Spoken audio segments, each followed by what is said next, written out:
কিছু একটা হলেই আন্দোলন, রাস্তাঘাট আটকানো কি আছে? সে তার দাবিটাকে পেশ করুক, সে রাস্তা অবরোধ করে কেন? আপনার কিরকম জনদুর্ভোগ হচ্ছে? এটা তো অনেক ভোগান্তি ভাই, এটা তো সাধারণ মানুষের জন্য চলাফেরা অনেক কষ্টকর বিষয়। এতদিন ছাত্রলীগ আসতো, রাজপথ কাঁপতেন, ছাত্র দল আছে, রাজপথ কাঁপছে, সাধারণ মানুষ তো খুবই বিভ্রান্তিতে আছে। কি বলবেন এই রাজপথ?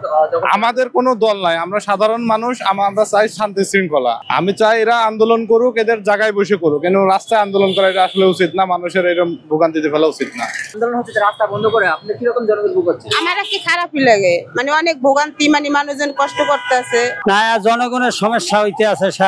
জনগণ আইতে পারে না, যাইতে পারে না, গাড়ি পায় না। যে কোনো একটা স্থানে যদি এগুলি করে তাই অনেক ভালো হয়। যারা দাবি, যে কোনো মাঠে যাইয়ে দাবি দেয়া সরকার কাছে বলবে যে নির্বাচন এতদিনে দিতে হইব, অমুক সমক।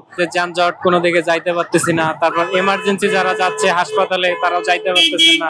যেদিক দিয়ে যাইতেছে সেদিকে আন্দোলনকারীরা কিছু মানুষের সুবিধার জন্য মনে করেন, কিছু মানুষের অসুবিধা হচ্ছে। কিছু একটা হলেই আন্দোলন, রাস্তাঘাট আটকানো কি আছে? আমরা ভাই সাধারণ মানুষ, আমরা দলদারি বুঝি না। আমরা মানুষ, সাধারণ যে জীবিকা নির্বাহের জন্য আমাদের প্রতিদিন ছুটতে হয়। আমরা রাস্তা দিয়ে হাঁটতেছি, আন্দোলনের মধ্যে আমাদের গায়েও দেখা যায় আঘাত লাগতেছে। সে তার দাবিটাকে পেশ করুক, সে রাস্তা অবরোধ করে কেন?